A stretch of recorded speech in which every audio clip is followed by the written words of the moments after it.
Hi, everybody. I'm Marilyn, CEO and founder of Cosmic Centaurs, and your host for the fourth annual edition of the Cosmic Conference.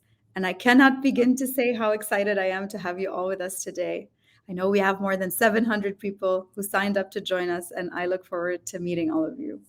This year, our 5-week long conference is hybrid, and it includes in person sessions in the UAE and Saudi Arabia, as well as sessions like this online on LinkedIn Live. This year, our focus is all on helping you lead organizations that deliver, and we're going to explore this topic through 5 sub-themes: strategy execution, scaling, transformation, capability development, and restructuring. Why? Well, because strategy without execution is hallucination, and yet 90% of organizations struggle in this department. Bringing a strategy to life is often maybe the hardest part, although creating a strategy is no simple task. But bringing it together demands alignment, action, collaboration, and the management of collective performance. From October 6th to November 11, I will be joined by thought leaders and academics who will share their insights, knowledge, and perspective for a total of 11 online sessions and 5 in-person events. All of them are always free to attend, so you're welcome to join us to all of these sessions. And the reason for that is because one of the ways that we measure our impact is by how many people we help and learn with, not just how much money we make or how many employees we have. But after our last session, someone asked us how they could thank us for this. And we thought about it and have an answer. And the team will drop 2 links for you in the profile. One is to donate to our Cosmic Centaurs Fund, which is dedicated to supporting women in Lebanon re-enter the workforce. So if you have $5 to spare, we'd love for you to do that. Or you can give us 10 minutes of your time and take our Future of Teams survey. Both links will be added. Let's kick things off. Without further ado, today's guest is Mihai Ionescu. He's a strategy management technician, and for the past 15 years, he's been focused on the practice-tested definition of a strategy cycle that connects the dots of key concepts, theories, and frameworks of the strategy management discipline. And through this approach, he's helped companies and professionals significantly improve their understanding and practice of strategy formulation, planning, execution, and the balanced scorecard.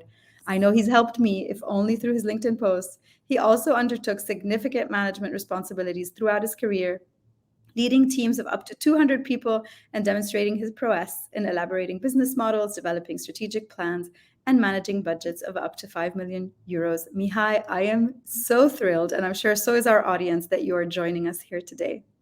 Well, it's a pleasure. It's mostly mine. So I appreciate for just creating this opportunity. Yeah, and I'm sure so many people are excited to finally hear you speak. Today, we'll be discussing how to lead the strategy process from experimentation to formulation to execution.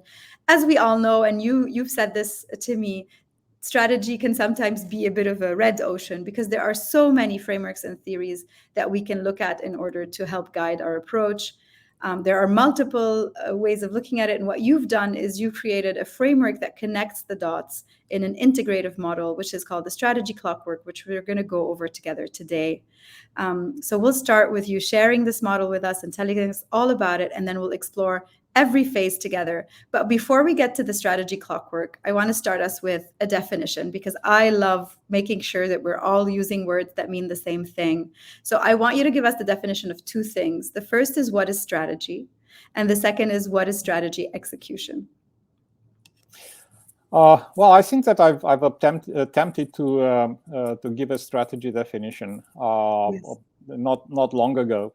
It depends a little bit on what school of thought do you want to give the definition from. Because if you read the Mintzberg strategy safari, you realize that you can look at strategy from a variety of points of view.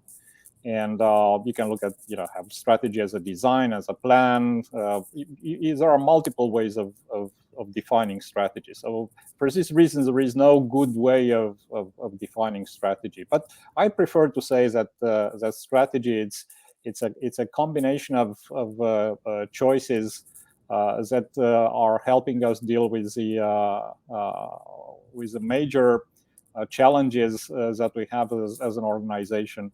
And based on that, create a competitive advantage, a wave of competitive advantages by focusing on the capabilities and activities that we need to develop in order to make that happen. So Um, it's just some sort of summary of this strategy cycles that we enter in such a definition. But I think that we can give probably 100 versions of the definition of strategies that can be still valid.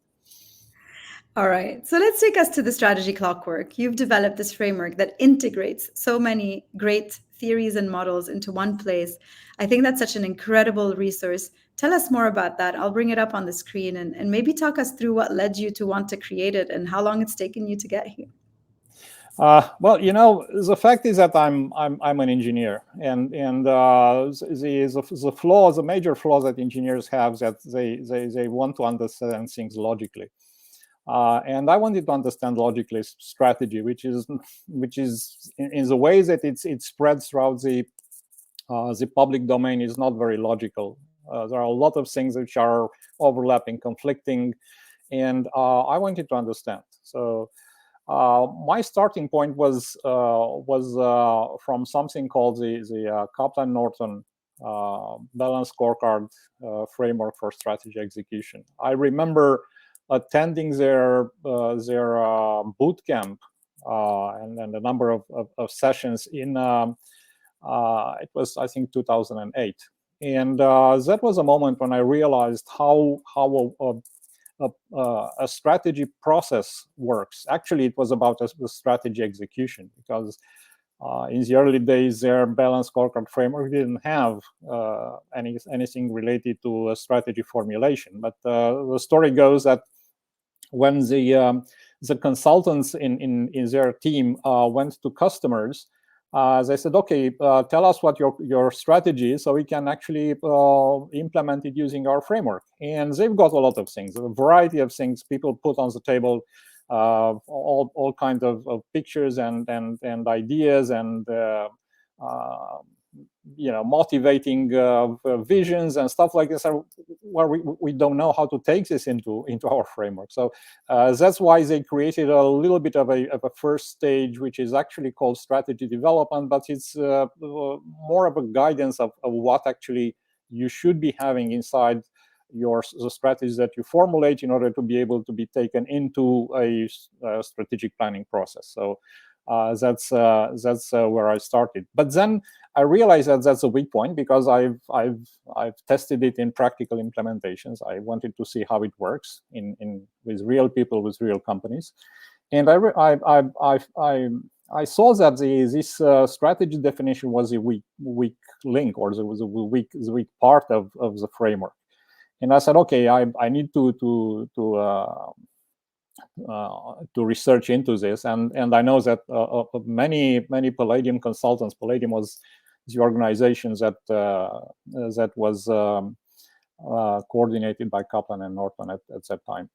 And I said, I need to read more, and I need to attend some more courses, and look at more videos, and read more articles, and I tried to separate the signal from the noise. In strategy management, that's a lot of noise, unfortunately. And it took me a lot of time to understand what's relevant and what can be connected uh, as components, one with the other, in order to be able to have a logical understanding of how do you deal with strategy from the initial information that you need to actually make some choices. And once you do that, what do you need to turn those choices, which are just ideas, into something practical? What's missing? What needs to happen? And then once you figure out what you're missing, how do you deal with that? You need to make a plan, and then I've been able to connect it with the Kaplan and Norton framework very well, and the result it's something that looks like this. Of course, it looks complicated at first, and the simple thing is that it's made up out of two main cycles. One of them it's for strategy formulation, or for strategy definition, as you like to call it, and the other one is for strategy implementation or strategy execution. So in other words, you define a strategy, and then once the strategy tells you what you need to change, you start changing, and at the end of doing that, you have implemented your strategy. You can see the results of your thinking, of your strategy. So these are two cycles which interconnect, because the fact is that as you turn things into reality, you make the changes, you make things happen, you figure out that some of your hypotheses that you used while you develop the strategy don't validate. And that means that you need to go back into the formulation part and say, okay, we must change this and that, and then go back again and continue with the implementation, but this time with an adapted strategy, with an adapted strategic plan for implementing the strategy. So that makes these two cycles tightly interconnected. And it also became apparent some time ago that there is an important aspect about the strategic choices, which are the foundation of the strategy. You can't actually, it doesn't matter what kind of analysis of the trends, of weak signals you have, you need to also have some sort of feedback or feed forward, if you like, about what works and what doesn't in your context, in your anticipated future unfolding of events, in terms of choices. And you should be able to experiment a little bit with those choices. Does a franchising network work for our business or not? Because that's one of the choices that you might have to actually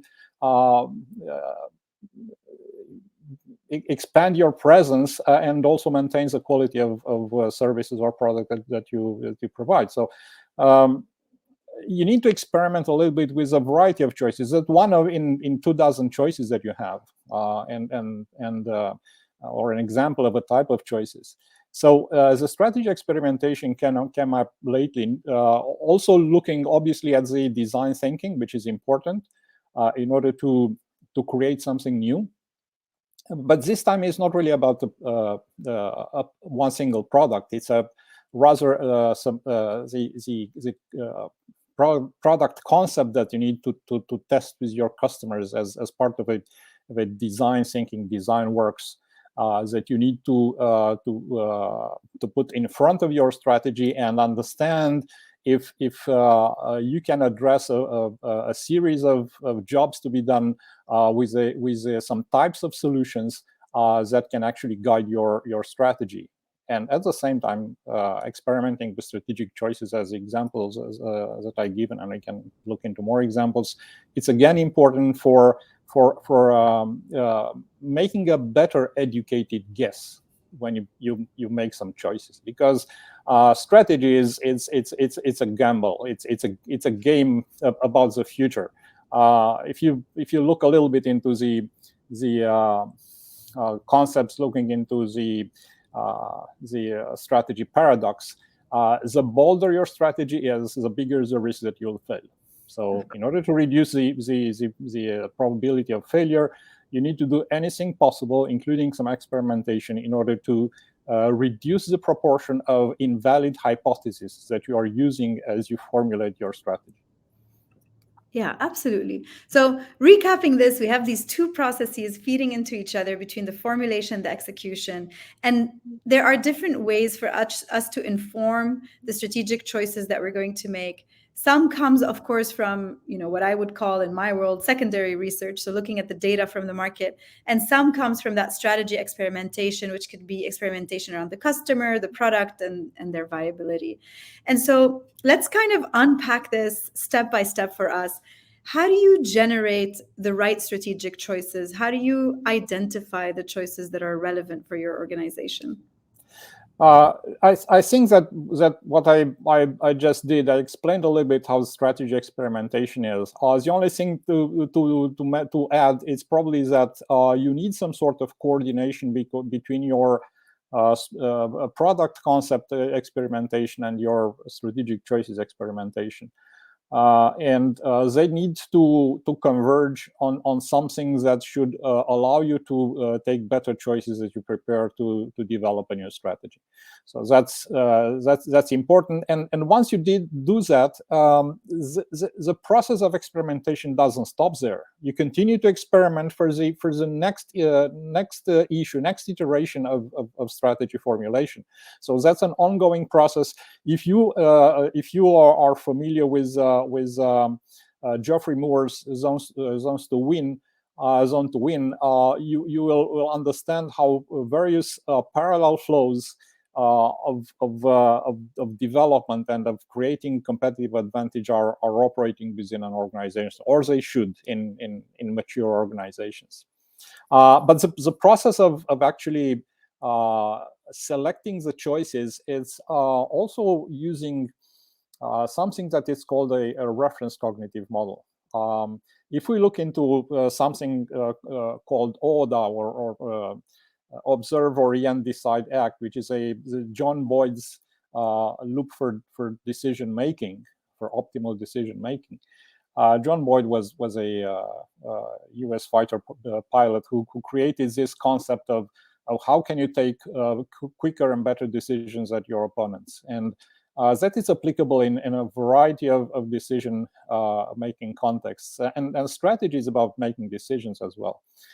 So the fact is that we might have our strategic analysis. We might look into trends, into weak signals, and extrapolate what those weak signals might anticipate, like things happening in other industries, which might happen in our industry as well. And we look at this and understand where things are going. We also need to separate things into scenarios, because everything what happens outside of our industry but will influence our industry in terms of uncertainties should be analyzed and understand what are the possible futures that may happen. And we can't think of a single future and create a great strategy for that single future and then realize that that's not the one that unfolds, and things are going to happen differently. Another scenario actually prevails, and we realize that our very nice strategy is actually a failing strategy in another scenario. So scenarios needs to allow us to make balanced decision on our strategy, or have alternative strategy that we can switch from one to another without too many losses, and be able to also be bold enough, but understand that some of the choices are not viable because they won't survive in other scenarios. So therefore, we have all this context that allows us to look at to make choices which might seem as good choices for the future, and create a strategy based on those choices. But in order to do that in a more efficient way, as John Boyd named as a Schwerpunkt, which is the essence of decision loop, we should be having a reference model. I mean, which are actually the choices that we can take, and we can look at the two dimensions of the strategy, which are about the solutions, the problems to solve, and the solutions to deliver. It's just the old duopoly of market product. We can give it all sorts of names, but we need to understand that we need to make choices on both of them. I think it was 2005 when Arnoldo Hux, a professor who unfortunately passed away not long ago, professor at MIT Sloan School of Management, created something called the Delta model. Yeah, the Delta model was an advanced version of choices, which started, if you remember, with Porter generic strategies like cost leader or differentiate as your, let's say, fundamental choices, or stuck in the middle, if you remember, and focus, and so on. And we realized by looking at the Delta model that we have actually a variety of other choices. We can actually not have extraordinary cost position and therefore price advantage, not be differentiated enough. But as we are close to the customer prefers us in terms of products or services as they buy from us. But then Arnoldo Hawks showed us that actually there is a system lock-in, which allows us to get a competitive advantage, even if we don't have any of the previous advantages. And but if we extend this a little bit, we realize that there are a variety of ways in which we can create competitive advantage. And competitive advantage is normally based on both dimensions of the strategy. We can have a competitive advantage by combining what we have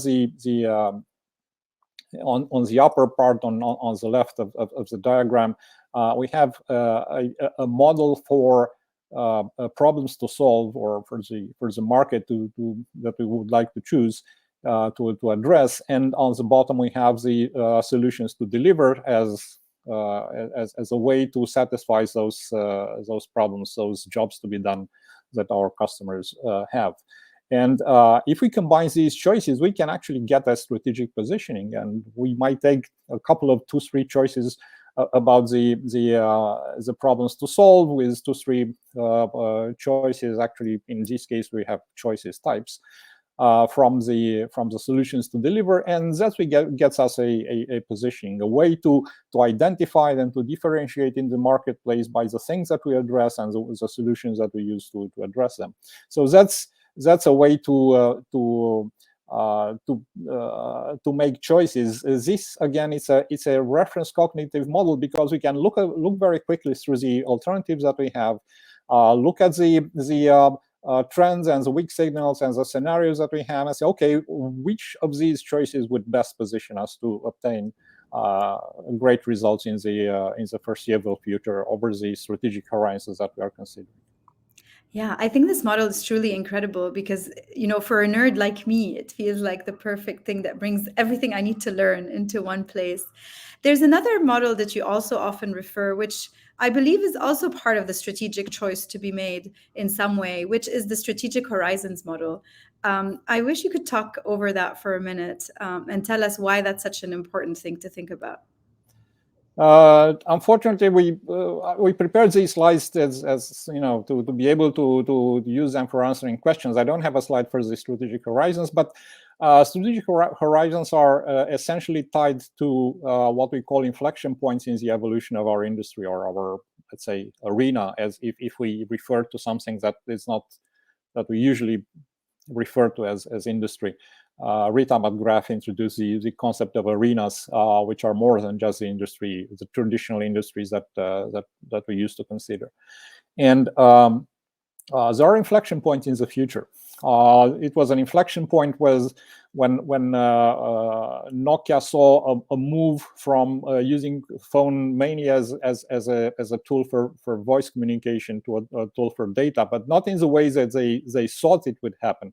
It was an inflection point that actually opens the world to the touch screens of phones and to the large screens that displayed a lot of information with good quality, but a different form factor, about something that turns actually a phone into a equivalent of a computer in the pocket. And that was an inflection point for which, unfortunately, Nokia didn't prepare very well. Also, they had all the weak signals available. And that was an inflection point. They actually missed the strategic horizon. They thought that they are Symbian-based phones. How do they call them? I don't remember exactly. They will have additionally, I think they looked at the horizon until 2010, and said around 2010 we'll have an inflection point.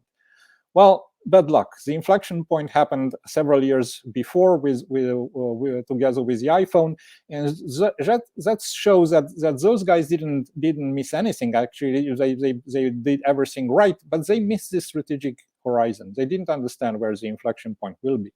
So strategic horizons can be anticipated, can be at some extent calculated. Because everybody says, okay, what's the strategic horizon? Let's pick some 3 years or 5 years or something like this, at random, gut feeling. No, actually, there are some guidance. There are some criteria that can allow us to understand which are the inflection point, and I'm talking about inflection points on various competitive advantage curves, because we are talking about an existing competitive advantage. If we are selling something, then we have a little bit of a competitive advantage. Otherwise, we wouldn't be selling anything. So we have a competitive advantage. We would like to enforce it, to extend it, to defend it. And we have an inflection point on that route. We need to understand which is that, because we can implement a part of our strategy for which is valid for our existing competitive advantage. But then, sooner or later, that competitive advantage will start to diminish, and will produce less results.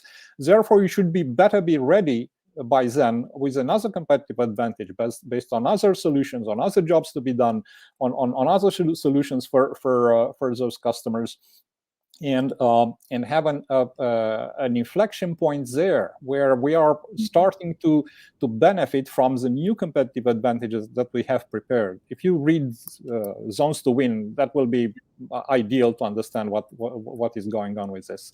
So we have, in fact, multiple strategic horizons related to parts of our strategy, which is required to implement what is called ambidexterity, which means that we should focus on doing better what we're currently doing, and significantly better if possible, because otherwise we are just falling into continuous improvement. So we should have a part of a strategy about the current competitive advantage, but we should have part of our strategy also preparing for the next competitive advantages, and a combination of various inflection points, timings, and strategic horizons that we should be working with. Absolutely. I've asked the team to post, an HBR article about the ambidextrous organization that you referenced. We'll also post a link to your post around strategic horizons. I want to take a question that seems timely here from the audience. Ephraim asks us, if my business is in the red ocean, is it possible to formulate a strategy that will make me gain a competitive advantage in that environment? No, absolutely. So blue oceans are relatively rare. Is that it's about selling something to a customer who's not aware of certain needs that they have. So, okay, I don't know if I needed something, but once you show me, I realize that I need it. Yeah, there was a need that was latent. It wasn't there. I didn't have been aware of that. When you describe it like this, it looks like a little bit of a miracle. I mean, and this thing doesn't happen very often. It's relatively rare. Of course, it has a significant impact. So therefore, the majority of the business is happening in the red ocean. Even the blue oceans are blue oceans only for a short period of time. They soon turn into red oceans, and those people should move on and find another blue ocean, because that one will become red sooner or later. So in the red ocean is most of the business which is done. And even if it's red ocean, we still have possibilities to differentiate and to gain competitive advantages in a variety of ways. You just look at the combination of types of strategic choices, and you'll realize that there are a lot of options that the business has to create a competitive advantage. And of course, I would love to talk more about this, because there is an entire journey there into what types of choices can we use, and which types of choices actually our business has today, because one way of looking at strategy is moving from a current positioning based on certain choices that we made some time ago, and moving into a strategy that actually allows us to travel to a new positioning, which is based on some new strategic choices. Some of them might be the same as before, but a significant part of them are going to be new choices, and they don't look into. To be very frank with you, if you look at the Penta model, I think that only 1 out of 10 of the choices for the problems to solve and for the solutions to deliver are related to blue ocean. Of course. Another pair is related to disruptive innovation, but all the others are, let's say, about red Red oceans. ocean strategies. Yeah, So absolutely. I wouldn't be that categorical about if we don't find the blue ocean, we're not going to win, we're not going to make big profits. No, on the contrary, there are a lot of opportunities in the red ocean. Blue ocean comes with a lot of risk. It's again something that looks like a miracle, but and doesn't happen very often. So we should even Yeah. consider I a mean, red ocean as default. Yeah. I am not an expert like you, but I've always felt that blue ocean felt like a post rationalization rather than an intentional thing. But maybe that's just me. Um, we have a couple of really good questions here as well that I think sit well in where we are in our discussion, because we are all about talking about strategic choices. We'll talk about the gap, analysis in a minute and how to cascade that into strategy execution. But I think a really cool question, because it's so simple yet so difficult to answer, from Khalid, is how can we assess if a strategy is good or bad? Well, your strategy might be extraordinary for you or for your company, but might be catastrophic for me or for my company. So it's good or bad depends on the first of all of the context. You have your context with your industry, with the trends which are valid for you but not for me, and a lot of weak signals of things that might happen, scenarios that might affect your industry but not mine, and therefore having a good strategy first of all, it tells if you know what you're doing. The first test, it's do you know, for instance, which are not your customers, and who are those who will not be your customers, because you're not satisfying of their needs, which means on the opposite that you know exactly what kind of needs and jobs to be done you're targeted to solve. So a good strategy makes an ideal combination between the understandings of the jobs to be done of your customers, the problems that you're trying to solve, and the solutions that you deliver to help them solve their jobs. That's the essence of the foundation of the strategy, about the strategic choices. But then strategy is more than that. You need to also be able to do that, to have the capabilities, Exactly. to be able to acquire or to develop the capabilities, the activities that needs to turn that kind of positioning from a desire to reality. So strategy is about all that. So if you don't have a strategy that tells you exactly what you need to change, what capabilities you are missing, what do you need to acquire or to develop, and that's not a good enough strategy. I mean, it's just a set of wishes, but it's not very instrumental in terms of telling you what you need to do in order to make that strategy happen. Exactly. Yeah, a good strategy is one that our organization is capable of executing. And I think that leads us nicely into maybe the next part of the framework, which is around ensuring that the choices you're making are actually, that your organization is actually capable of executing on them. Yeah, that's essential before saying, yeah, that's our strategy. That's fantastic. No, it might not be that fantastic, because as fantastic as and bold as it might be, it's not something that you can implement. It's a nice dream, but will never happen. Not in your organization, not with your resources, not in the time frames that you have available until as I said, the next inflection points that you need to catch with the right strategy. So that's what happens once you understand which are your required capabilities and activities for turning your choices into reality, and understanding the gaps between what you have and what you should be having. In terms again of activities that you never did and you should become very very good at doing, and that capabilities which are required for those activities which you don't have and you need to develop or acquire and to put them in place. And strategies, it should tell you exactly what you need to focus in terms of what's missing in order to turn those choices, that positioning, into reality tomorrow morning. Can you do that tomorrow morning? All those choices, can you turn them into reality by then? It's impossible. Those are changes inside your organization that might take a year or a couple of years to implement. So therefore, it should be crystal clear what is missing, where, in which processes, what capabilities, what resources, what activities. So you need to understand your strategic gaps. When once you understand the strategic gaps that you need to fill, it might be in infrastructure, in processes, in relationships, in partner networks, in a variety of places.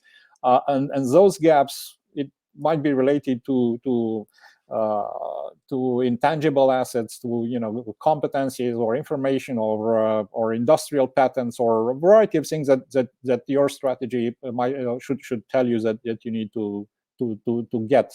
Those things you should have in order to allow things to happen as you wish, as designed by the choices that you made. Yeah, I do So hope that a lot of maybe I hope that in the crowd today, I know for sure we have a lot of consultants, but I'm also hoping that we have a lot of people on the client side, so to speak. And what I often see, and actually when we're brought in as a company, is when somebody has delivered a strategy where they didn't go to this level, because that sounds like it's part of the execution process. But what I really appreciate about your clockwork is that you're so clear on the fact that this analysis is integral to the strategy itself and isn't something that we do after we've finalized our strategy. it wouldn't be a pity for us to start implementing a strategy and in the middle of the implementation realize that we are running out of resources or capabilities to be able to implement it. And say, well, what was a nice dream, and half of the strategy is by far not as good as half of the value produced by the strategy. So therefore, that analysis has to be done before even we start the first project, the first strategic initiative in strategies implementation. We need to understand what changes do we need to have, what capabilities do we need to develop, what activities do we need to learn how to do them in the best way possible. Therefore, we need to do a feasibility analysis. Will we have the money? Will we have the people? Will we have the infrastructure, the technology required to be able to do all these changes? If not, there is no shame in saying that was a too ambitious strategy. Let's go back to square one and redesign a strategy which is less ambitious but doable in terms of what our organization can do. And we should better know that before we start any strategic planning, because then it would be not too late. We can always turn back, but we would lose a lot of time realizing that we haven't done the feasibility analysis at the right time. Yeah. And then there is something else that goes hand in hand with feasibility, which is viability of the models that results once we have finished implementing our strategy. We need to understand very well, okay, what business model results from this? What relationship will we have with whom? What kind of costs structure will we have, and revenue streams from the new customers that we are targeting?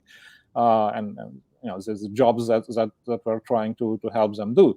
And if something doesn't add up there, and we realize that's brilliant, people will congratulate us but will not buy from us. So no, things have to add up, and if our resulting business doesn't hold water in terms of, okay, that was a successful strategy that looks very nice, but it can't survive. And we had a great strategy, but and everybody congratulates us for the boldness and for for the innovations that we are bringing in. But for a variety of reasons, that doesn't produce the revenue required, or it doesn't produce enough profit. It's something too expensive to keep in operation. So that analysis has to be done once we understand what kind of changes do we want to make in our organization and our processes. And that's a viability analysis that we need to do again before we start even the first project in our strategic planning, or even doing strategic planning. I think there's another great question here from Benjamin. I'm just going to frame it for a second, because oftentimes there's this kind of idea that strategy is developed, in the top room by really smart people up there, and then other people execute it. Benjamin asks here, usually strategy is defined on top management level. Do you have any experience with a bottom-up approach? How do you make sure that you involve all the silos in the hierarchy before you converge on the new company strategy? Well, if they are doing it in the executive board, I can bet that it's a bad strategy from several points of view, and let me tell you why. Strategy is based on hypothesis. Strategy is about the future. We don't know how the future is because we don't have a crystal ball to tell us how it's going to happen. So we have to build hypotheses, and all our decisions or our components of our strategy are based on hypotheses. And the smaller the team, the bigger the proportion of invalid hypotheses, of hypotheses that will turn out to be invalid. The only solutions that has been found in practice, it's about involving as many people as possible into validating upfront or anticipating the validity of the hypothesis that we're using in our strategy. And that is generically, there is a term that has been brought in relatively recently, which is called open strategy. I think that several years ago, I've written about the strategic dialogue, which means that once you start creating a strategy, okay, you start with a team that designs a strategy, does the analysis, and so on. But as soon as you make you realize that you need to use the first hypothesis, you need to check that with as many possible. What do you think about this hypothesis? Do you think that this technology will work well with this kind of customer needs? And allow everybody in the organization to provide you a feedback and the reason why they think that it will or it will not. So you take then hypothesis by hypothesis, and you have hundreds of them at least inside your strategy, and validate them with as many people. Make a game, make a competition inside the organization. Here are the hypothesis games. What do you think about this? What do you think about that? And you ask as many people inside the organization to tell you it's very simple questions that you are asking. It's not very complicated, and allow them to answer, and you will be able to filter out while formulating a strategy a lot of bad hypotheses, because it's impossible for you to know all the things. Imagine of the people who are on the ground, facing the customer, facing the competition, working with the suppliers, and be there in the market. They have a different view than the people in the executive team that is designing the strategy. So you'd better use that resource as much as you can, because as the moment you start to plan executing your strategy, that strategy is partially wrong. It is based on wrong hypotheses, on invalid hypotheses. So the problem is that you do not know which of those hypotheses that you have employed in deciding on the components of your strategy are valid or invalid. You are going to find out, but ideally you should reduce the proportion of invalid hypotheses. And there is only one way to do that. And that is by asking as many people as you can, what do they think about this hypothesis, these assumptions, or another? And that's why designing strategy in the ivory tower doesn't make a lot of sense. Again, it will be a poor strategy. It doesn't matter how brilliant ideas will it contain. It will be a poor strategy from the point of view that it will contain too many invalid hypotheses, because too few people brought in their ideas about building that strategy. The only way to address that is by inviting people to tell you what they think about one hypothesis or another that you're using as a strategy. Thank you so much for that answer. I think that resonates with a lot of the people who are listening here today. I think that also takes us beautifully to the next phase of the execution of the strategy process, which is to go from that formulation piece to the execution piece. Walk us through that process. Well, before I do that, let me tell you something which I think that makes a lot of sense. There have been these always these oceans. It doesn't matter if they're red or blue, between strategy formulation. People who created a lot of strategy concepts and theories and even methodologies. So all the strategy concepts that we've heard from, Michael Porter and Clay Christensen and René Mauborgne and W. Chan Kim and Richard Rumelt and a lot of people, a lot of strategy thinkers who have enriched the strategy formulation and the strategy management discipline with a lot of ideas. In the end, as we have seen just a couple of minutes ago, it's important for the strategy to tell you in the end what is missing, what are you required in order to achieve the positioning that you want to achieve.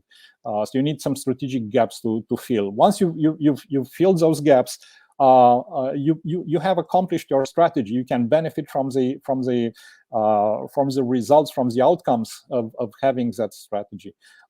If it can happen, you can make it happen tomorrow morning, that's fine, but it will take you years to do it.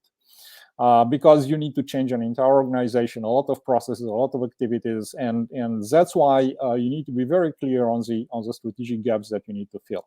Now, in order to, if you look on the other side, in the other cycle, on the strategy execution, we have strategic planning, we have strategic plan execution, and that's dominated by the Kaplan and Norton balanced scorecard, by the strategy map, by the strategic objectives, initiatives, KPIs, and so on. And it was a lot of disconnect, even in the initial stages of the Kaplan and Norton framework development, between how do you go from a strategy that you have formulated into let's say a strategy map, the beginning of the strategic planning. And it appeared around, I think, 2010 that the essential part there, it's actually the value gaps, as they call them. And once that was understood, now you can see them here referred as strategic gaps, but it's the same thing as the concept of value gaps in Kaplan and Norton balanced scorecard framework. And if you arrange the strategic gaps in a format that it's layered based on causality, and having the positioning gaps of how have you been positioned and where do you want to position yourself based on this strategy as a positioning gaps, it's not an ideal name to call them gaps, but it's still something that you would need to move from A to B. And the essence is about the coherence gaps. It's about the gaps in the activities that you don't know how to perform, in the capabilities that you don't have. And if you layer them in this manner of having enabling gaps or enabling resources gaps at the bottom, and then process gaps in the middle, or value stream process gaps in the middle, then anything related to stakeholders, to suppliers, and relationship to the customers and so on on the top of the coherence gaps. It's just a matter of grouping them in this manner. And then if you look on the right at the traditional four perspectives in a strategy map, you realize, wait a minute, we can actually connect the strategic gaps with the strategic objectives, and we can actually do even more than that. We can actually aggregate the many gaps that we have, and we might be having, I don't know, 80, 200 strategic gaps, because there are a variety of things to do in order to implement a strategy, and we can't manage that. With the balanced scorecard strategy map, it's very simple. We have between 15 and, let's say, maximum 25 kind of objectives with defined cause-effect relationship between them. And if we can create these objectives by aggregating clusters of related strategic gaps, then we can have this missing link of connectivity between what the strategy tells us that we need to do in order to accomplish it, and actually doing that by creating a plan that we execute in order to close those gaps. And by accomplishing the objectives, we're actually closing a number of gaps that have been embedded into that strategic objectives, into each of them. So by doing this, I did this exercise in practice several times, and I think it works fantastic. The people faces were illuminated when we passed from strategic gaps to strategic objectives, because everybody was confused. So where do these strategic objectives come from? How do we create them? And this was crystal clear for them how we do that, because we have created at the end of the formulation phase the list of strategic gaps. We grouped them. We saw what was the relationship between them. We saw that there are some clusters, and said, okay, so why don't we put them in this architecture of layered perspectives, and then morph them into strategic objectives. And that works, at least from my practical experience, very well. Okay, so now we are on the side of the strategy execution, and strategy execution means strategic planning and executing that plan. It's not that very complicated. So you see here the part which is related to strategic planning, and again, from here it's basically just a Kaplan Norton Balance scorecard framework. I haven't invented anything here. I've just connected it to the formulation cycle, and now we're using that material in order to be able to create the strategic plan with objectives, with the initiatives that we're using to accomplish the objectives, with the measures which validate the hypotheses that we have used on the strategy side, but as well as a new set of hypotheses that we're using as we are building our strategic plan. So we have two models, one model for the strategy and then one model for the strategic plan. And each of them use hypotheses. I've seen a case with 1,000 hypotheses overall in the registry. There is a thing called the hypothesis registry, which you monitor to see as hypotheses become invalid. Of course, that's done in not necessarily by hand. It's something that can be automated to some extent. Okay, so we have this construct around the strategic map, scorecards. We have a performance scorecard. We have risk scorecard. We have also something related to fragility lately, and that's still work in progress of how do we handle that as the third dimension of the strategic planning. And these are elements which create a strategic plan for the organization. But guess what? Nothing happens at that level. The strategy is executed as a lower level possible, at the individual level. And in order to bring the strategic plan and therefore the strategy to the individual level, we need a process called organizational alignment. Mm-hmm. And we do this by first looking at the business units, and there is a process described very well and very instrumental and implemented thousands of times based on the Kaplan and Norton Balance scorecard framework, which is based on vertical alignment, on horizontal alignment. You have in any organization internal customers and internal suppliers. Those are depending on each other. You align strategic objectives horizontally between them. And that it overlays the vertical alignment to the organizational level. And of course, you have other things. You have external alignment. This is very, very, very powerful and a very strong framework with a lot of practice behind it. And I just encourage you to get familiar with the. It's also called the execution premium process, or XPP.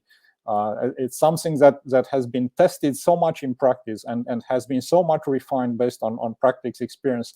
It's unbelievable how instrumental it is. Okay, so once we have aligned this, and the alignment might require also some changes on the business architecture side. It might change the ways the organization it's structured in order to be able to perform the activities that the strategy demands to be performed. Which might be new activities with new capabilities, and this might require just to add new departments or merge departments or change the relationship between them and the ways that the processes are handled inside the organization. So once this is done, everybody knows, including at individual level, what they need to do, in which projects which are deemed as strategic initiatives they will need to participate. When will that happen? And there is a plan for everybody how they can participate in this implementation of the strategy, and that's only half of what's going on. And you know what? Because not everybody is part of project plans, right. Project teams. I'm sorry. it might be a quarter of the organization in terms of people, of employees who are participating, but that's a large number already. The majority of the people in the organization are not part of any project that is a strategic initiative, not even supporting the outcomes of what is implemented through those projects. So they apparently they have nothing to do with strategy execution. Well, they do, because if the strategy it's very well communicated, and there is an entire methodology on how strategy communication is done inside the organization, they will know not just what the strategy is and what the organization is turning into, but they will know what the strategic plan is, and they will be informed along the way how it goes. Do we succeed? Do we advance as we planned? There are some major changes in the plan as we execute those activities, those projects. So they will be tuned to the strategy and to the strategic plan and to its execution. And each of these people, which are not formally involved in implementing the strategy, have their own bubble of authority. They have their own micro decisions which they are taking every day. And if they are aware of the strategy, they are able to converge ideally as many as possible of those micro decisions with a planned strategy. So you have two layers of strategy executions: the planned and the unplanned one. And you need to make both of them work, because otherwise the strategy will not be executed. You need both things to be in a well synchronized motion in order to be able to have a good strategy implementation. And that it's something that is important. And the last part here, which is just needs a couple of words. We can't stop the organization, implement the strategy, and start the organization again. It doesn't work like this. It goes along the operations. So it happens in parallel. So we are changing the organization, we are changing the processes, and the processes are still going on as initially considered. So these are two things that go in parallel. So the least that we can do is to synchronize them, anticipate what is the strategic plan saying, what kind of customers are we going to target. And we're talking about, again, a multi-year thing, and the strategic plan typically it's an annual kind of exercise, planning and executing. So we should better know what kind of changes are going to happen with the customer, with the suppliers, with the processes. Because we can't plan sales or marketing or logistics if we don't understand what kind of changes are going to happen. Now, they are going to happen exactly as planned, or they are going to happen in a different way. It depends on how things unfold. But at least we anticipate that changes will be done, and we have a good idea of what changes are going to happen. So their operational plans, the sales plans, marketing plans, the logistics development plan, they need to understand what changes will happen and synchronize their plan with the strategy, with the strategic plan. Same must happen with the readiness plans for the HR and IT and infrastructures and technologies. They need to understand what kind of competencies they should have available, and when and by when. What kind of technology should be available, and IT infrastructure and so on. So it's a synchronization, and I've left at the end the most important part, which is the budget. If you don't secure inside the budget the so-called strategy expenses, which are actually the sum of the budgets of the projects which are deemed as strategic initiatives. If you don't have them protected inside the budget, every cut or every change in the budget might eventually affect your strategy. You need to understand what exactly in the budget is related to strategy and protect it. And that's only one way of working with the budget, because then the budget needs to understand, again, what changes are going to happen, how the revenue streams are going to change, how the cost structures are going to change, in order to prepare the budget for that in advance. That's what needs to happen. So strategy needs to inform the budget, to inform the operational plans, to inform the readiness plans of what is going to happen, so you can have a better planning at operational level. So that's important. Okay, so that's the story of the until we finish this stage, which is they are numbered 1 to 10. Stage 8, you haven't started any project yet. You only did the planning, the You're just alignment, planning. the integration, and then you'll need to do the most important part, which actually executing the strategic plan for implementing the strategy. So that's what needs to come next, and that's very beautiful. What's going to happen next? I'm going to let you take us to that last piece. And then there are so many questions from the audience. I know we're nearing our 1 hour mark. We'll extend beyond that, but I'll let you finish this and then I'll bring in a few of our questions. Well, the adventure starts now because we have a plan, we have a strategy, we know exactly what gaps should be filled, we have strategic objectives, initiatives which are planned, they are sequenced in order to allow us to properly use the resources in order to be able to do them well. Everybody knows their role. We have a parallel strategy of unplanned execution, which also is converging with the planned one. The operations are aligned, everything is ready. Now we start running the project, we rolling out the project, and we see if the changes are happening. We have scorecards in place for performance, for risk, and we're looking at things, and guess what? Not everybody goes according to plan. And I will come back to what I said earlier. Our strategy model and our strategic plan model is based on a lot of hypotheses, because everything is about the future. There is no other way except to build our strategy and to build our strategic plan based on assumptions and hypotheses about the future. Now, some of them, and I said, will certainly be wrong. And as we are executing our plan and we are rolling out the project, we will see that not all KPIs are showing us that everything goes as planned. And that's why periodically, I can't do that on a daily basis, but you do it at least monthly. And you look at the scorecard and say, okay, why are these red or yellow? There is an entire story about how do we set targets, but I don't want to touch that here. Okay, so what are those KPIs reflecting, those measures reflecting? They are reflecting invalid hypotheses. You thought that this project, this initiative, will actually do a change and close a certain gap. Well, guess what? It didn't, because we have used a hypothesis or a number of hypotheses that turned out not to be valid.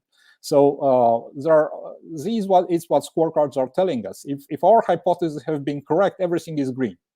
But some of our hypotheses will always be invalid. And therefore, this is what we are looking month after month when we look at these scorecards. These are not operational dashboards. These are which show us how good the activity goes inside the company. No, these are scorecards that are telling us if the changes are producing the outcomes, the effects that we have anticipated. If all the hypotheses were right, everything is green, everything goes fine, but it doesn't happen this like never.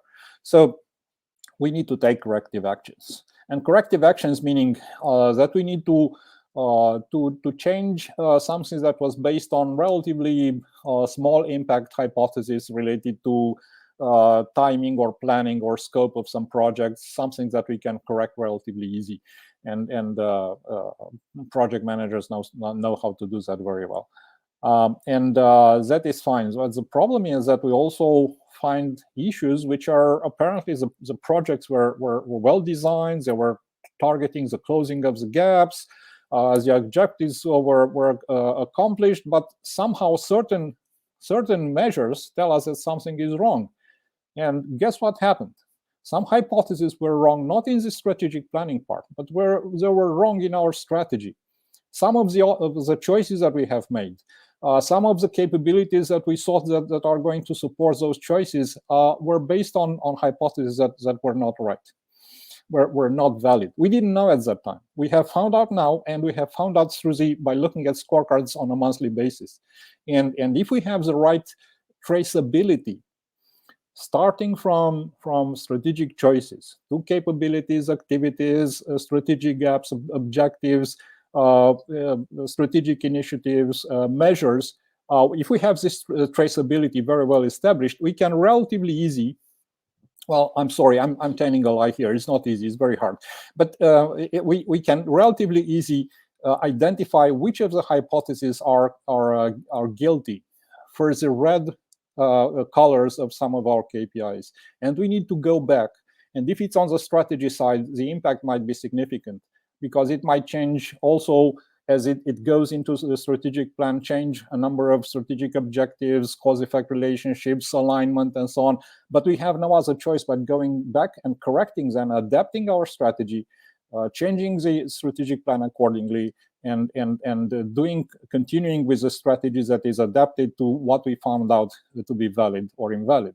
So this is, if you like, some sort of version of emerging strategy, because we have started with a strategy, we have realized that something doesn't add up in the ways that we initially thought that it would, and therefore we modified. So at the end, after our horizon of 3 years or of 4 years or whatever it is, we are ending up with executing a strategy that is different from the one that we started with.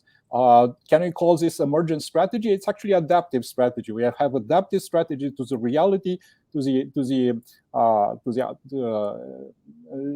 ongoing changes in the reality that allowed us to still execute our strategy and also adapt it at the same time. So this is what describes the process that you see here. I haven't spoken about the early warning system, something that monitors the hypothesis and hypothesis register, especially for the external ones related to external factors, and which are telling us, hey, something is going to happen, and that was not supposed to happen, and therefore we should prepare to adapt our strategy. I will ask you questions about that. And it's as if you're reading the mind of our audience. I think Paul just posted a question around, do you think strategy emergence, as in complex adaptive systems, is an intelligent approach? And you might have already answered that because you used those exact words as you were talking about this phase. Yeah, well, okay. It's this concept of actually we don't really have a strategy. We maybe have a chunk of a strategy, and then we'll figure out what the strategy is as we go along. It doesn't fare very well because you might be busy with operations, and you might not be able to do much strategy along the way, and the result will be something that will move from left to right and not really having a guidance of where you want to arrive.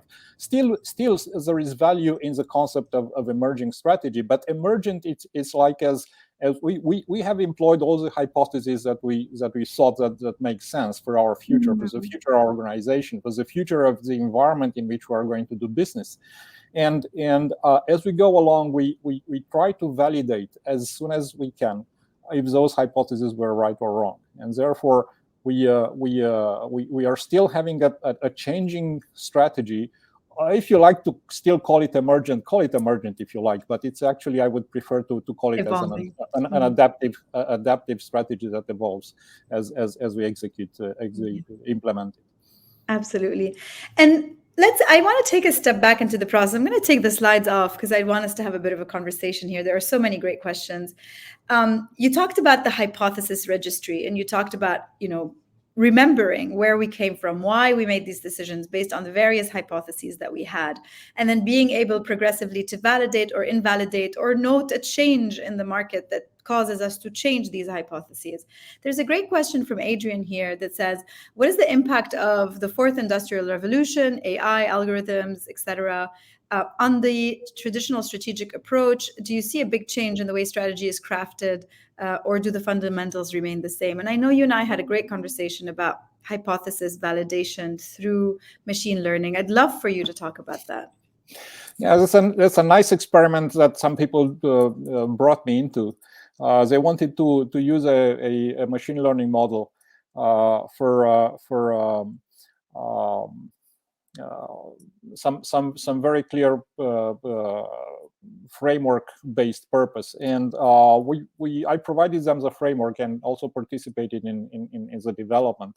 And the system does, it's actually taking some of the pain of actually understanding what what goes wrong with our strategy, because something will always go wrong with our strategy, with our strategic plan. With if everything goes fantastic, that we had a crystal ball and we saw what is going to happen. So no, our system tells us that a combination of assumptions, of hypotheses were wrong along the way, somewhere inside the model. Some things inside our strategy, our strategic plan, weren't quite appropriate. And figuring out what went wrong is not easy. Because there are so many variables, there are so many assumptions, hypotheses that have been used, and relatively many components. Imagine the cause-effect relationship is based on a number of hypotheses.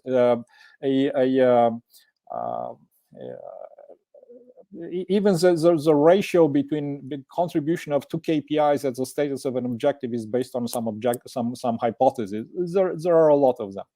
The biggest problem, the initial biggest problem, is to actually make an inventory of all the hypotheses that you have used, and where have you used them, for which components, for which the strategic objective, for which capability required to support a strategic choice did you use that hypothesis. And once you have that, you have a network, you have chains of hypotheses that through which you need to identify which are right or wrong, and which are responsible for something that you observe as you execute the strategy. So that's not easy. I can tell you in practice that's not easy. The spreadsheets are humongous and are very difficult to manage. And if we can solve this, it's still I haven't seen the definite result, but still some initial results are very promising. If we can use the machine learning algorithm to learn what we did, we purposely we used the wrong hypothesis. We knew that it is wrong, but we still included it in the model. And we have told the system how that would be reflected in the measures that we're going to look at as we execute that strategy. So we try to teach them what may go wrong, and what effects might happen. And then during the execution, it is doing the opposite. It's looking at the results, saying, oh, okay, that's that pattern I've learned, and I can tell you that probably that hypothesis there and the other one are responsible for what you're seeing as the scorecards are telling you. And simply by being able to do that quickly and as precisely as possible, there is no 100% precision here, but at least you get a good fair guidance on what might be responsible, what hypothesis, what assumption is not correct. Then you can go and quickly change the model, replace that component, or modify it, propagate the outcome of that modification throughout the chains that I have described along the traceability of those consequences, and then you continue with an adapted strategy that has better chances of success than the one before you did this adaptation. Yeah, absolutely. Thank you so much for that answer. I think I'm going to ask you another question that may sound basic to you, but I think isn't basic to most of the organizations that we've worked with or that we see. One, what I would say is a fundamental mistake in how organizations measure the success of their strategy is that they measure it almost as if strategy execution was a linear process, right? So as if you would start to see the second order effect of the strategy execution as fast as you start to see the strategic initiatives be put in place. But that's not exactly how it works, right? Because the strategy isn't done until it's done. And that's when you can really reap the benefits if you made the right bets and executed properly. So going back to that measurement piece, this might seem like a really basic question, especially considering the breadth of knowledge you share around the balanced scorecard. But what's your advice to organizations when they think about how do we measure the progress towards strategy when we can't measure whether the strategy has succeeded or failed as we lead up to the strategy execution? Well, as we can't just make changes and then put them in a drawer somewhere and wait until all the changes have been done and then put them in operation in the company. The changes are are happening again as we perform our activity, our operations. They start changing, and these changes are producing some effects along the way. Some of them, some others are not. They still depend on some more changes along the way until we can see some effects, some measurable effects in terms of let's say customer outcomes or financial outcomes. But along the way, we can still see some early effects of the changes that we have done, because moving from the ways that we positioned ourselves, what kind of problems were we targeting with our previous solutions, with our previous products, what kind of jobs were we addressing, and we are we are launching, again, strategies not about one single product. We might, along our strategy execution, we might be launching a number of products, addressing a number of customer needs, of jobs to be done, and so on.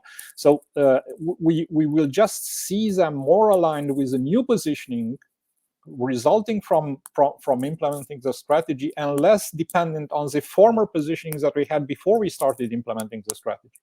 So we are going to harvest some of the benefits along the way, but depending on the specifics of our strategy, we might see more related to the end part. It might be in year 2 or year 3, or depending on what kind of gaps are enclosed in each annual cycle.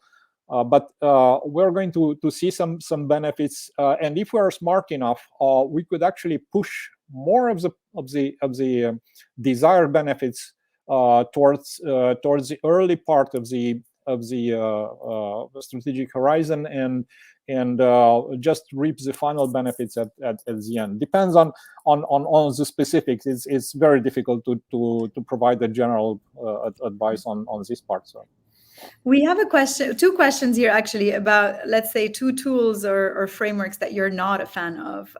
We all know you never shy away from intellectual debate and dialogue, and being able to formulate an opinion that doesn't always go. Actually, you and I met because you told me that something I posted was really stupid. I was like, amazing, someone who doesn't shy away from disagreeing, because I think that's how you learn, right? But there's a couple of frameworks that you particularly dislike, sorry, which is, one is the SWOT analysis and the other is OKRs. And we have questions from the audience here about why. I mean, some of them already agree with you, but they'd like to hear you speak over why these two specific ones are not in your highlight list. Well, guess what? When I've learned the balanced scorecard, the Kaplan and Norton framework, both SWOT and then a little later the OKR were part of because it is our twice every 2 or 3 years revisions of the execution premium process. So they popped up into the framework, and I said, wow, these are great things. They are novelties. Let's try how they work. And I had for a long period of time. I still have some implementations. Ideally not in very large organizations, because they are very difficult to handle. It takes a lot of effort and time, but in smaller rather, and see how these kind of things work, and what are people saying when I tell them, okay, we're going to use SWOT just to be able to let's say create objectives based on the 4 quadrants of the SWOT. This is what was something related to the balanced scorecard framework some years ago. And I tried using that, and I realized that there is a major flaw in there. And it's actually not me who says that. It was the people that I've been working with, and it doesn't make sense. I mean, we're supposed to take decisions about some things that we don't have. They are neither strengths nor weaknesses, because we don't have them. So how are you supposed to be in our strategy? What kind of reference is this SWOT analysis for us? Maybe the opportunities and threats may be useful, but they're referring to strengths and weaknesses of our as is when we're moving towards a to be status, where half of the capabilities are non-existent. So how can we call them strengths or weaknesses? That doesn't make sense. And I realized that it's virtually counterproductive to try to use the SWOT model, or there are several variants of it, in actually formulating the strategy. It didn't add up, and we realized that it's we're shooting ourselves in the leg if we try to maintain it at all costs in the methodology. And yeah, I've abandoned it many years ago. And OKR was nice because we saw that as you do the organizational alignment, you reach at individual level. And I said, how can we organize the individual level in some sort of let's say dashboard where we put the objectives and the strategic initiatives, and that looks very nice. We look at the famous Google. If Google uses it, then it must be perfect. It must be wonderful. Let's use it ourselves as well. And we realized that it doesn't make much sense. Maybe as a template for an individual scorecard, but we realize that it doesn't add too much value to it. And as a framework in general, if you look back at what the John Doerr put in his book, and a variety of other information that we have, I don't see any significant values that it really has. I mean, it has the rooftops and moonshots and the quarterly cadence and all stuff like this, and all these innovations, which are actually some bells and whistles on the management by objectives method, which is actually the where the OKR comes from. I tried using it in several, let's say, I think 2 or 3 projects, and then I said it doesn't make any doesn't bring any benefit. I will stick with I know that works and has been tested in thousands of organizations, and keep to the excellent logic that we have from Kaplan and Norton, and that works excellent. I'm going to take 2 more questions from the audience, and then I'm going to wrap up with our rapid fire. But actually, one of these questions maybe can be answered by the fact that this has been tested in thousands of organizations. But Sandeep asks, is there an organization that would pass your test on doing this entire process in the right way? I think that I haven't seen let's say this full cycle with all the stages that are described here in an organization that uses everything. Now, let me tell you something. I haven't invented virtually anything here. It's just I've just put together things that others have created, and if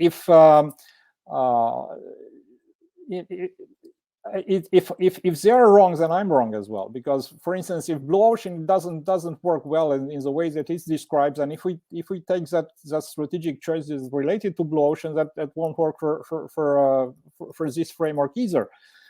So I can't say that this is something of a reference that someone could implement as it is. It's made up of logically assembled components that exist in the market in various implementations for either strategy formulation or for strategy execution. And of course, I would love to see someone using it as described here. But first of all, they need to figure out that that's what they need. Any strategy management system, if an organization haven't used it, they don't miss it, because they never had it. So how can they miss it if they never implemented a strategy management system? So of course they don't use it, at least not in the ways that described by one framework or another. But we can take this strategy clockwork framework piece by piece, and we can look at the components there and say which company did use what. And have they used everything? Well, if they haven't been aware of the rest, of course they couldn't have implemented it.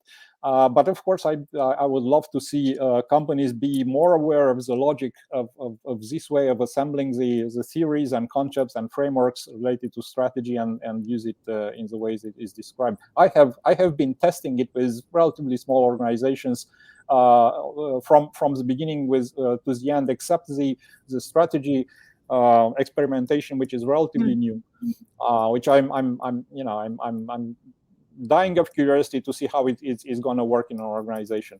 But it's the rest I have implemented it in several cases, not necessarily notable ones, but I mean, in terms of reputable organizations. But I have seen it work, and I've seen the reaction of executives, of people in those organizations. What do they say about it? And in many cases, their mind is illuminated by how they can easily understand how this works and how it can assemble it and what they have to do to be able to use it. So yeah, I think you've done titanic work. And I think also what this shows is that strategy is not voodoo. There's a process, you can follow it.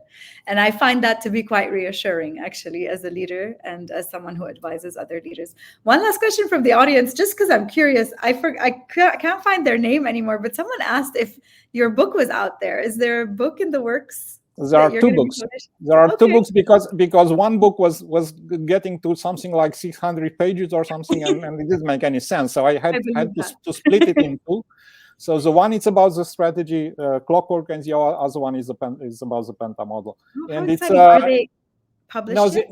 No, they are still in the editorial process because being an engineer makes me very, very careful to details and once you publish a book, it's there for 100 years, and okay, I can't afford an errorless book. There will be errors in the book, of course, and things that can be changed in other editions. But they will be both books. They will be published. And well, I'm sure that everybody here and a few hundred and thousand other people look forward to getting their hands on their book. So we look forward to you no longer needing perfection and letting it go so we can have access to it. And with that, Mihai, I want to take us to our rapid fire questions. They're just questions for which I want you to give me like a really short answer, one word, one sentence answer. The first one is great strategy is ... Probably you could have figured out a great strategy is an adaptive strategy. Yes, I thought you might say that. It's I think from all the characteristics of a strategy, if it's not adaptive, it's not realistic. It should be a miraculous strategy. I don't think it would happen. It has. Yeah, if we got it right the first time we thought about it, then it's just a probabilistic thing. It's not because we're very good at what we're doing. All right, what is the one leadership quality that you think is most needed to deliver a great strategy? I think it's communication, both for as I've mentioned, to entertain a strategy dialogue within this umbrella concept of open strategy during the formulation, but also to be able to communicate the strategy to the many people which are not directly involved in the planned strategy. If you don't take care about the unplanned strategy execution, that is the one that is related to many people which are not part of any project team or doing changes. If you don't take care of that, your strategy has good chances of failure, and as a consequence, you're not a good leader, a good enough leader. And there are many great stories, actually, of a lot of great product and customer innovations coming from the unplanned side. So yeah. I think there's a lot of good stories there. And then last but not least, the one book besides your own that are coming out about strategy or strategy execution that every leader should read today is? Well, first of all, I think that people should read Geoffrey Moore's Zone to Win. It's extremely important because we are so fixated with building the strategy and executing it, and we're not even realizing if we're talking about the existing competitive advantage or the ones that we should be building, about being ambidextrous. So I think that it's a wonderful book. Zones to Win, Geoffrey Moore. Read it because you'll understand what the four zones are all about. And guess what? There is a fifth one which just has been introduced by Geoffrey Moore, like I think 2 months ago, and it makes a lot of sense. But seeing strategy and seeing the organization in this way allows you to just ride the competitive advantage in a much better way if you understand that. And on the execution side, I think you can guess which is a book that I like. It's the Execution Premium, which again, it's incomplete from the point of view of the framework. If you look at the documentation for the Execution Premium process, it's like, much better. There are several editions of the Execution Premium process after the book has been published, but still it's the best book out there for strategy execution. So beautiful. Thank you. You must be exhausted. You've been delivering value for the last 90 minutes. I am so incredibly grateful on my behalf and on behalf of everyone who attended today. There's hundreds of comments. I'm sure there are questions we haven't answered yet. Maybe we can get to them later today or tomorrow. But thank you so very much for your incredible hard work and your willingness to come and join us today to talk about this. Well, that's the merit is 90% yours and 10% mine. So. Oh, no, I just lured you into accepting to do this, but the work you've been doing for the last 15 years is entirely your merit. I'm so grateful for that. Of course, for those of you who joined in late or had to leave early, the video will be available. We'll publish it on YouTube and we'll add the link again so that you can see it. I do believe it should be on your feed as well, Mihai. I think people can go and watch it there later on. As a reminder, again, this session and all of our sessions are free to attend. So if anyone would like to thank us, you can give back by donating to our fund, which is all about empowering women in Lebanon to re-enter the workforce, or taking part in a Future of Teams survey, which we'll be linking there in the comments. And then for more resources to stay up to date on our next sessions, you can always join us on our website, cosmiccenters.com. We very much thank you, Mihai, and we would like to invite everybody to join us on our next session, which is happening on Thursday, October 12th at 11 a.m. And it's a rerun from our in-person opening event, where we invited actually a consultant that I really do respect for his very pragmatic and down-to-earth approach. His name is Jean Boassi. He's a partner at PwC. And we invited him to grill him a little bit about the role of consultants in the strategy process and how to make that a really meaningful relationship and not one that often ends up not feeling like it was a win-win. Thanks again for being with us here today. We hope to see some of you tomorrow in that rerun. And thank you again, Mihai. I will sign us off.